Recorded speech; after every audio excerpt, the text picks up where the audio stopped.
Welcome to a lesson on exercise 6D, midpoint and the length of lines.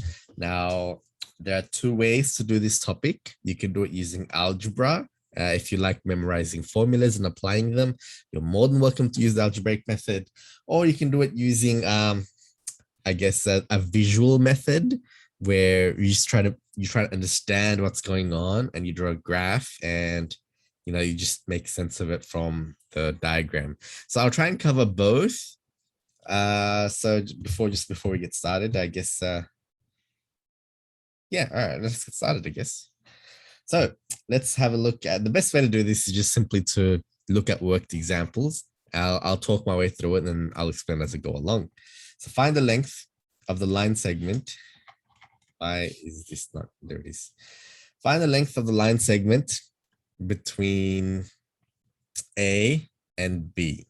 So A is the coordinate 0,1 and B is the coordinate 5,4. And so what we're saying is, if you were to put this point A on the coordinate axis, like they've done over here, and then you put that point on the coordinate axis as well, like they've done over here, what would be the length? What would be the distance between them? What would be the length between these 2 points? And look, as I said earlier, you can do it using algebra. There's a formula for it. You can do it using the formula, and the formula goes a little something like this. So distance formula. Distance formula is the square root of, and then you have open bracket x1, x2, x2 minus x1, and then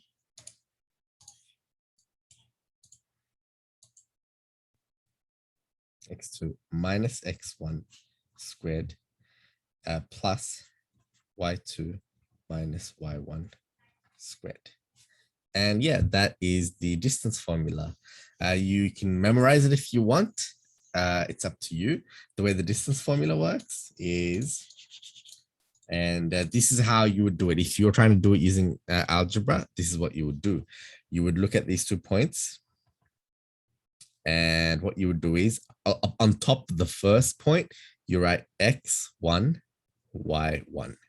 Because as we know, anytime you write down a pair, anytime you write down coordinates, you always do it like this: x, comma, y. You write how left to right something is, and then how up down it is, right? X, comma, y. So we're going to label this x1, y1, and this one we're going to label x2 because the second coordinate, and y2 because it's the second coordinate, it's the second y value. Now, it doesn't matter which one you do, x1, y1. Like you can make this one x2, y2, and this one x1, y1 if you wanted to. It doesn't matter, but you have to be consistent. If this is x1, that has to be y1. You can't have x1 and then y2. That's wrong. Okay, x1, y1, x2, y2. Now you sub into that formula. So the square root of, and then the first you have x2. Which one's x2? x2 is 5. So write down 5 here. Minus, what's x1? x1 is 0. So write down 0 here. Squared plus open bracket. What's y2? y2 is 4. So I write down 4 here. Minus y1. Well, which one's y1? y1 is 1. So I write down 1 here, squared. And that's pretty much it. So that's equal to the square root of 5 minus 0, which is 5. 5 squared is 25. Plus 4 minus 1 is 3. 3 squared is 9. So we're up to there. And then 25 plus 9 is the square root of 34. And then if you wanted to do it, you could use a calculator and get a decimal value for that. Very straightforward. That is the algebraic method. Now I'm going to use a red pen to show you the visual method. The visual method, if you like Pythagoras Theorem and you find it easy, then I would strongly recommend that you make sense of what's going on and you really learn this, the visual method. So you look over here on the diagram, the visual method says, well, the distance between A and B, we can find that easily by using Pythagoras Theorem. What you do is you drop down from B and draw a line across. And hey, we now have a triangle. And in the visual method, there's no real formulas or anything. You think to yourself, what is the distance? What is that distance there? And if you know that B is 5, 4. Well, first off, before we even do anything, hopefully you should see that's 3. because of the grid, we can see clearly 4. So 3, 2, 1, 4 minus 1 is 3. So you can pause the video, make sure you understand why it is 3. It's 4 high, B is 4 high, A is 1 high, 4 minus 1 is 3.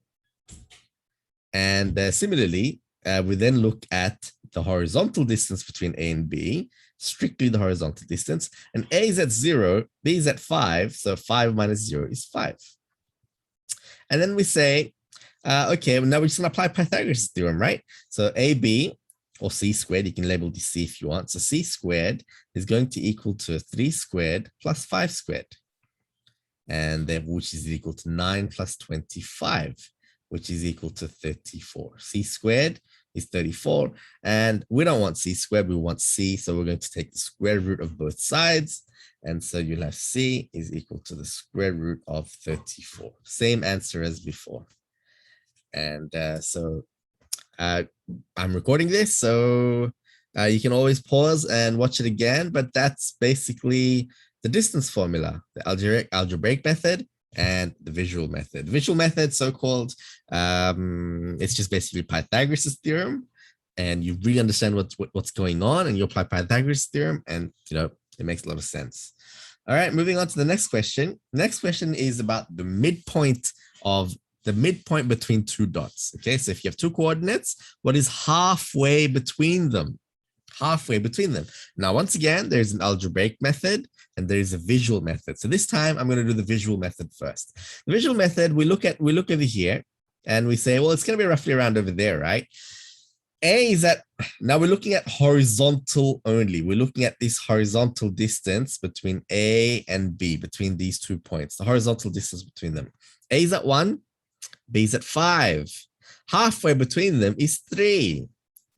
And so this midpoint is going to have coordinate 3, comma, and now we look at the vertical distance between the 2 points. Look at the vertical distance. How high is B? B is 8 high. How high is A? A is 2 high. So 8 minus 2 is 6. Halfway between 8 and 2 will be 5. Another way to think of it is 8 minus 2 is 6. Then half of 6 is 3. So we divide that by 2. Half of 6 is 3. And 3, we can go down from 8. We can go down 3 from 8. We can go up 3 from 2. 2 plus 3 is 5, or 8 minus 3 is also 5. Regardless, the halfway point between 8 and 2 is going to be 5. And that's our midpoint. So you look at the halfway point horizontally, and you look at the halfway point vertically, and that's how you get the midpoint. That would be the visual way, quote unquote. Now, if you really like formulas and you want to do it using formulas, well, in formulas, you'll be doing exactly the same thing. What you will do, the formula for it is as follows: x1 plus x2 all over 2, comma, and notice it's exactly as what we've done earlier. It's just that there's a formula for it, I guess. And then comma, y1 plus y2 all over 2. And so over here, once again, what we'll do is we look at the points which have been written down. You look over here. And what I'm going to do is on top of these points, I'm going to write, same as before, A, I'm going to write x1, y1. And over here, I write x2, and I'll write y2, and then I simply sub it in. And so I need x1 first. What's x1? X1 happens to be 1. Plus, what's x2? X2 is 5. All over 2, comma, and then what's y1? Y1 is 2. Plus, what's y2? I need y2. Y2 is 8. So I write 8 here, all over 2. And I'm just going to simplify. And that's 1 plus 2 is 6. 6 divided by 2 is 3, comma. 2 plus 8 is 10. 10 divided by 2 is 5.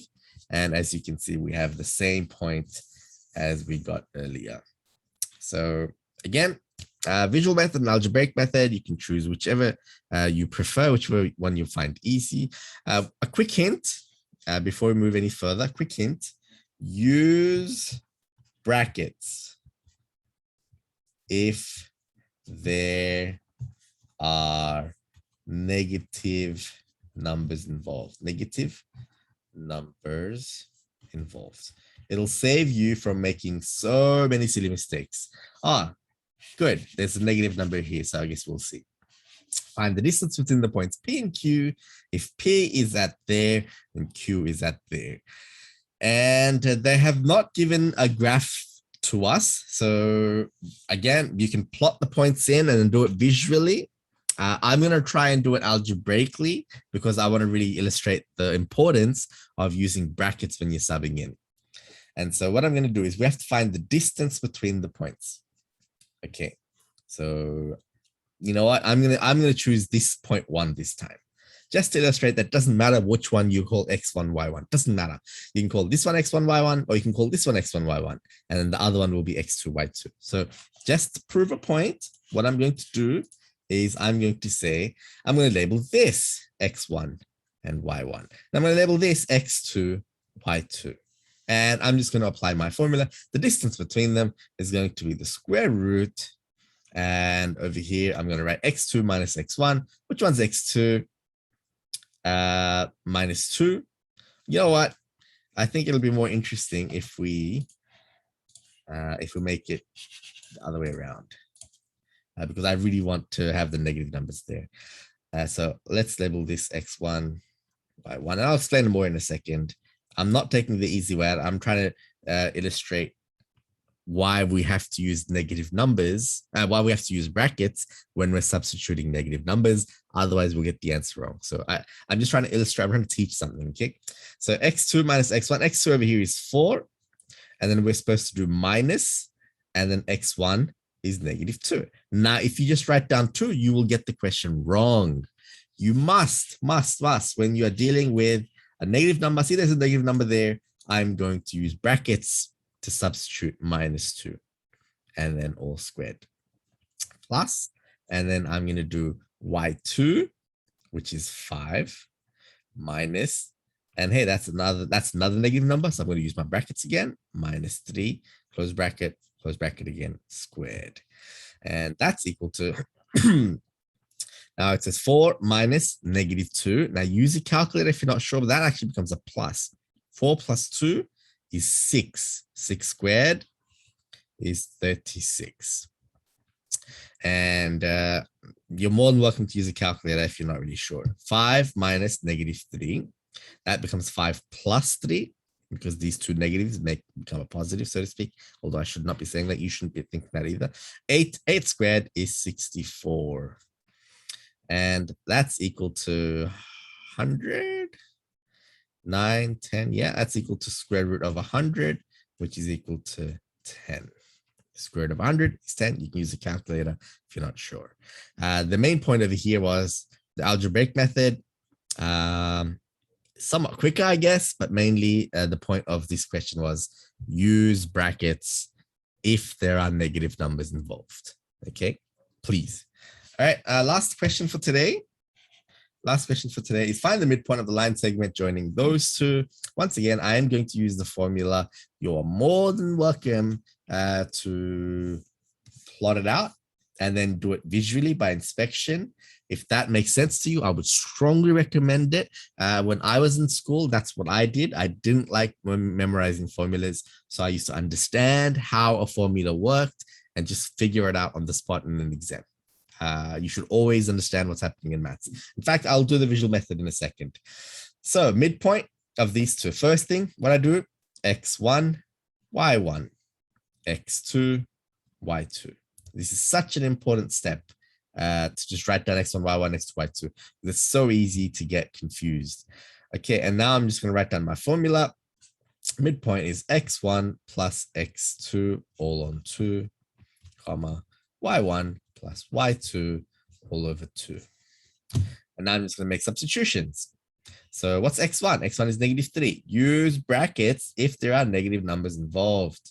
x2 is 5 all over 2, comma, what's y1? y1 is 1, 1 plus, and y2 is negative 4. Use brackets if there are negative numbers involved. Anytime at all, if you substitute, you're replacing any variable with a negative number, use brackets.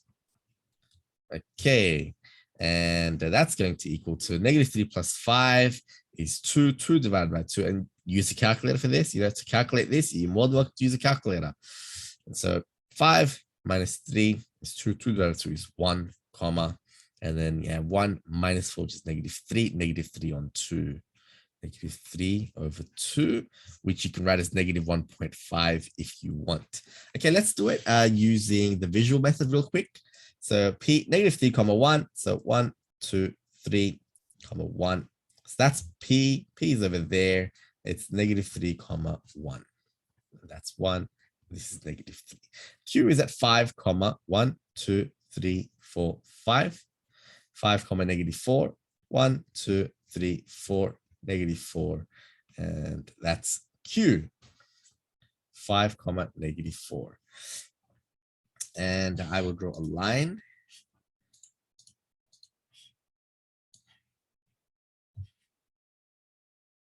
between them. And we now have to find the midpoint. And so using the visual method, we look at the horizontal distance from 5 to -3. And we say what's halfway between 5 and -3. And hopefully you can see that there's 1, 2, 3, 4, 5, 6, 7, 8. So I'll do that again.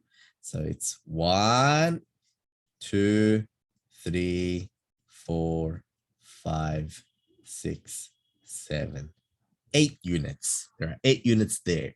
And so halfway is obviously going to be 4. So we can count 4 from 5 or 4 from -3. It's going to be the same thing either way. So let's count 4. 1, 2, 3, 4. That's 1. So our first, the coordinate over here, the midpoint, this midpoint there is going to be 1, comma. And then now we have to look at the vertical distance. So we now look at the vertical distance from 1 all the way to -4. Well, 1 to 4, that's 5 units. So let's count that. And so you can have 1, 2, 3, 4, 5. That's getting a little bit messy. So I'll just clear it up a bit. Just so you can see a bit clearer. Come on. Hopefully you can see that's 5 units there. So 5 units, half of 5 is 2.5. So we can count 2.5 from -4 or from 1. Let's count from -4. So we have 1, 2.5. What's that? 1, 1.5. So -1.5, -1.5. You get the same answer as before. -3 on 2 is -1.5. So you can do it visually, or you can do it using the algebraic method. It's completely up to you. Best of luck with the homework. And yeah, you can ask me for help on Slack as needed. I am going to stop the recording here.